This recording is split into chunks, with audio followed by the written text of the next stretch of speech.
Hello, everybody. Joseph Rothschild here, hopefully not experiencing any encoding errors. Back again with round 3 of the Yu-Gi-Oh! Quarantine series. I've got a great match set up for you. It's between two undefeated players, one of which is playing a deck that I find very interesting. We haven't seen at all since the last time we had a Quarantine series. And one individual on a deck that I'm sure we are likely to see a ton of. It's going to be Stevie Blunder, which I will type in right now, on Adamancipator, Gem Knight, FTK, I guess is what I would call it. There's really no good way to describe this deck.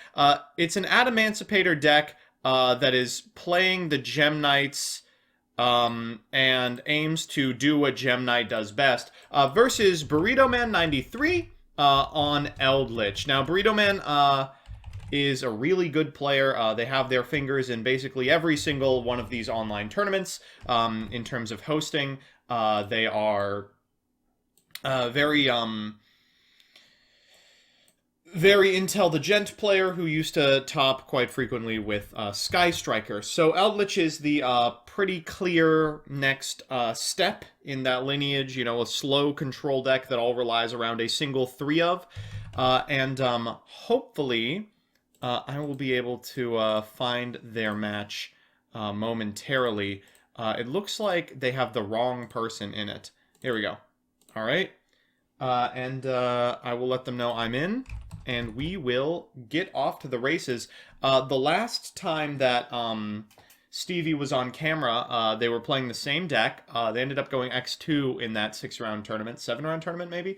Missed out on Top Cut and banished 3 Gem Knight Fusion off of a single Pot of Desires. So anything but that, and we'll be fine. All right. And the game is underway. Now, a lot relies on Stevie losing the die roll here. How do I shut these two up?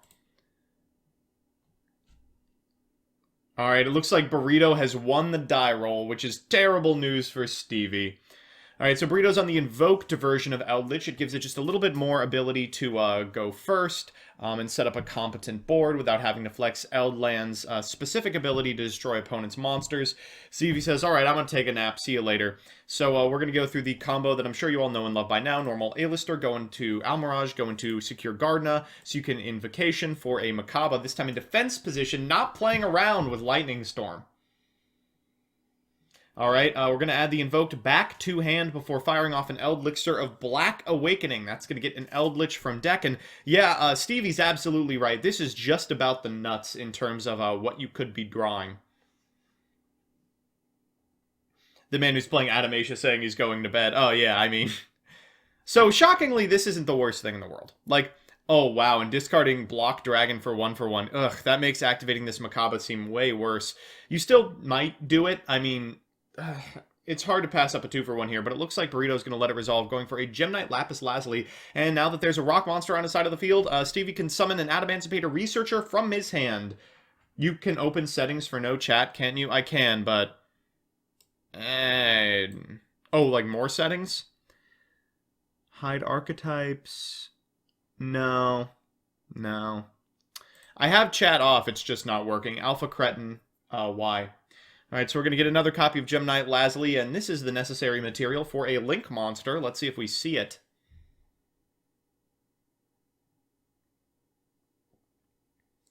Alright, Gem Knight Phantom Quartz has hit the field. When this card is Link summoned, you can add a Gem Knight card from your deck to your hand. You can pay 1,000 life points to fusion summon a Gem Knight by shuffling materials that are banished into your deck. And there is Makaba activating in response to the Phantom Quartz. Stevie says, nice Solemn, I think, seeing an activation window here. Yikes. We're still 1 Earth monster away from activating Block Dragon's effect.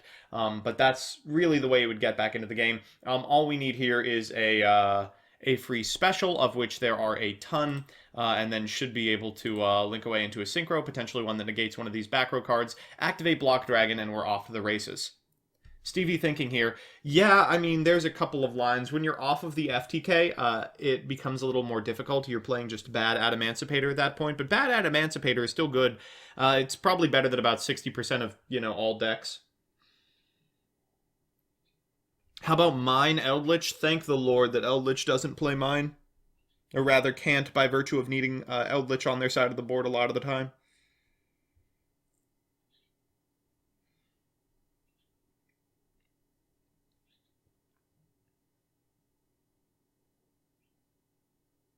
Well, it's no barrier statue stun, but it's a start. All right, this is kind of an extender. Adamancipator sign, getting back a copy of Gemknight Lapis Lazuli means that we can go into a Link monster here and then get the material for Block Dragon. Stevie goes, where's the Haketo? Well, we'd probably save it until the activation of the Block Dragon. All right, there's Cross Sheep, just a generic. That's all you need it for. And now we'll see the Block Dragon activation. Oh, there's the Haketo. A DD Crow in hand for the Block Dragon. He has normal summoned. Oh, you're right, he hasn't. He 1-for-1 for this Lazuli.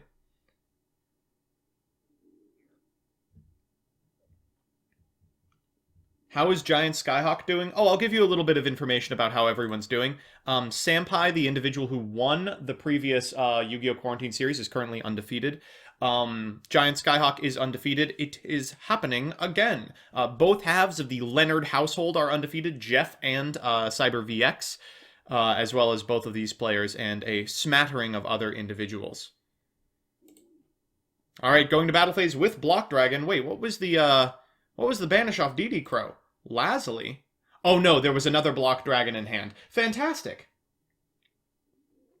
Well, if this Block Dragon is allowed to resolve, Stevie should have it, but of course it won't.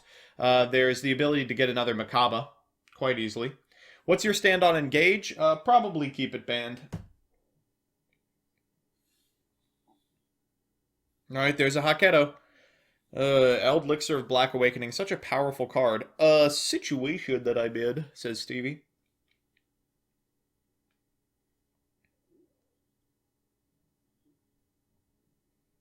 Come on, man, I only FTK'd you once. I'm hoping Stevie gets to try the FTK in the next game because it looks like this one, the door is pretty much shut on.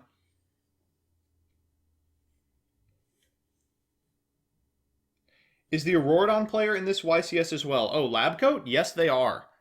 I believe they are 1-1, but only because they got a bye last round.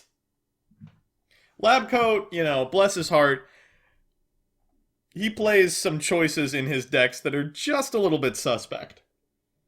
Alright, so we're going for a Conquistador here. I don't know why. Of course, rock monsters can't be destroyed. Maybe to overlay for, what's it called? Pleiades.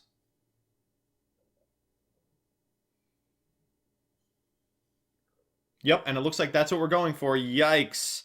That is rough. So Pleiades is going to put that Block Dragon back in the hand, and then afterwards, Stevie's going to take 5,000 points of damage. Did something happen to A-Lister? Yeah, it was activated for the Makaba. Okay, so at the very least, that resource loop is gone. Now all Stevie's got to beat is an onboard Pleiades. That should be easy. Oh yes, there's also a Haketo and whatever that is.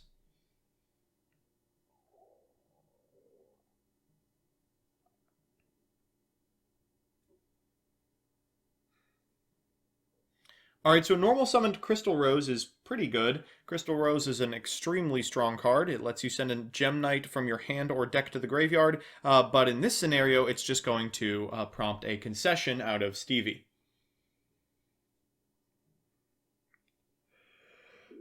Oh boy. Well, an extremely powerful game one, facilitated off of a lost die roll. I think in order to take the set, Stevie probably should have rolled dice just a little bit better, but is likely already thinking about game three, like what he'll have to do in order to beat exactly an Eldlich board. It's much easier when you know you're going second to board accordingly, playing things like Lightning Storm, like evenly matched. Even if they don't automatically win the game against Eldlich, they do prevent it from interacting with you, at least for a turn, which is really all that FTK needs.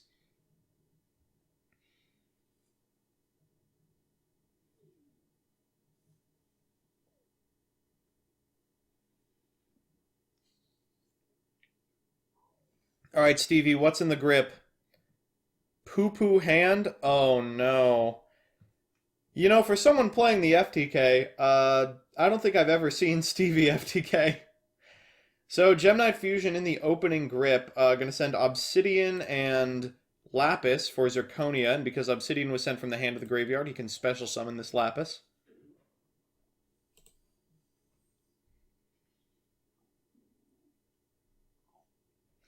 Alright, here's Phantom Quartz. If anything is going to be able to make it happen, it's Phantom Quartz. You can get a Gemini card from your deck to your hand. Might as well get Obsidian, because of course you already have the Fusion in your graveyard.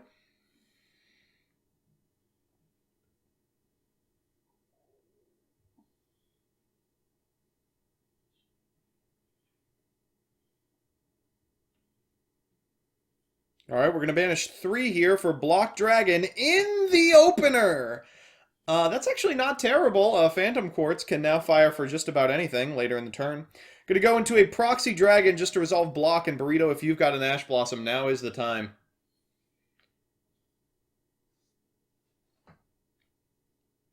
You wouldn't wait this long on an Ash Blossom, so yeah, I expect Stevie's just looking. It looks like he's got Obsidian, Lapis, and Crystal Rose. We're now going to activate the effect of Gem Knight Fusion just to get DD crowed. Oh, painful. Well, with Gem Knight Fusion in the banished zone, I think that is all she wrote in terms of the FTK. Now let's see if Stevie can put up a competitive board. I think we know the majority of the hand. It's double Obsidian, Lapis, and Crystal Rose.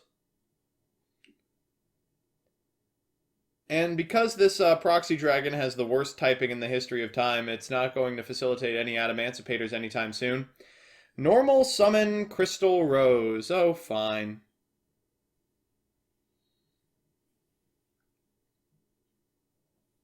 Yeah, it would have to be pretty much exactly a second fusion in the opener for this to work.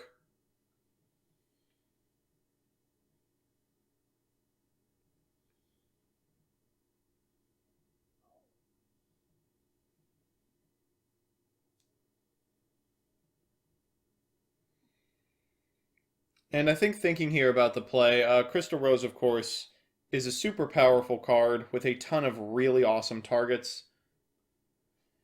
But with no... Oh my gosh, Foolish Burial was the last card in hand, so we know it's now Obsidian, Obsidian Lapis. Are we foolishing a normal monster? We are. Oh, yikes. So Rose, in order to send Lapis Lazuli to put that normal monster back in the hand, and where are we going from here? I suppose we're likely going to try and... Yeah, I have no idea what we're doing. There's no way to get back into Phantom Quartz, is there? Because that's what unlocks the remainder of the hand. And even then, not really. How many Earths do we have in the graveyard? Just the one? We have no way to get all these idiot normal summons out of our opener. Yeah, wow. DD Crowing Gemini Fusion, so good. Yeah, and a pass out of Stevie. Oh, no.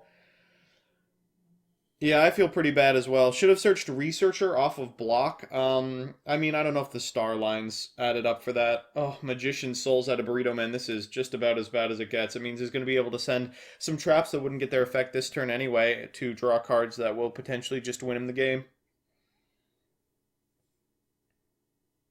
And he knows the entire contents of Stevie's hand if he's been paying attention, I believe. So no reason to fear Ash or, you know, Infip or whatever. The star lines did add up. I'm just Papega. Well, happens.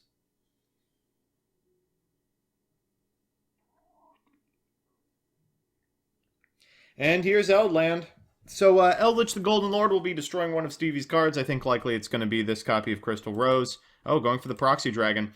And the White Destiny is the discard, so we'll be able to activate that immediately, going ahead and setting a card that could likely be sent for Magician Souls or used as fodder for Eldlich. Alright, there's Conquistador. And there we go. Magician Souls sending Eldlich or Scarlet Sanguine and Conquistador. Any spell or trap gets Eldlich out, wipes the board, and banishing Scarlet Sanguine means that we'll have that spell or trap immediately. I think we're probably going to send Guardian or Haketo here, one that we haven't used already because, of course, we already have the Conquistador. Haketo means that either Burrito is going to set a second card or he's not on Guardian, because I think if you're just sending it to the graveyard, you'd much prefer to be sending something a little less relevant. Okay, we're going A-lister as well. We've drawn into A-lister. Well, we've seen about 15 cards in our deck at this point, so that isn't very surprising. Then we're making Almirage. We do have a light in graveyard already, so no real reason to go beyond this. We could Invocation, banishing the A-lister and the Palladium Oracle mana to make Mechaba. No way he's on the Earth Invoked, is there? Because that would be hilarious. I blame MBT for putting me against a deck with interaction. Yo, Stevie, I'm so sorry. I'll try really hard not to let you play against Eldlich for the remainder of this format. Alright, Invocation under the A-lister, the Mad Invoker target. Let's go ahead and banish these two idiots from the graveyard. Palladium Oracle mana. Is there a reason that Palladium Oracle mana is the target of choice? Oh, whoa, he went for Proxy Dragon instead. Funny. Going to invoke Mechaba. That's going to trigger A-lister. Discarding Nibiru. Oh, so Burrito Man drew Nibiru DD Crow. That seems pretty strong. And then Invocation back to the hand. And Eldlich onto the field. Oh my god, is this the OTK? It's pretty close, I think.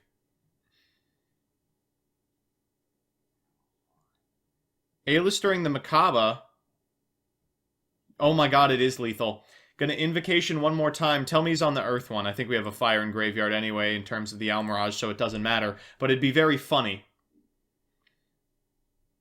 Wow, and there it is, Purgatrio. That is well over 8,000. So a swift 2-0 for Stevie Blunder. Wow, I mean, that's what you like to see in an FTK deck. For what it's worth, one player did lose the game on turn 1 both times.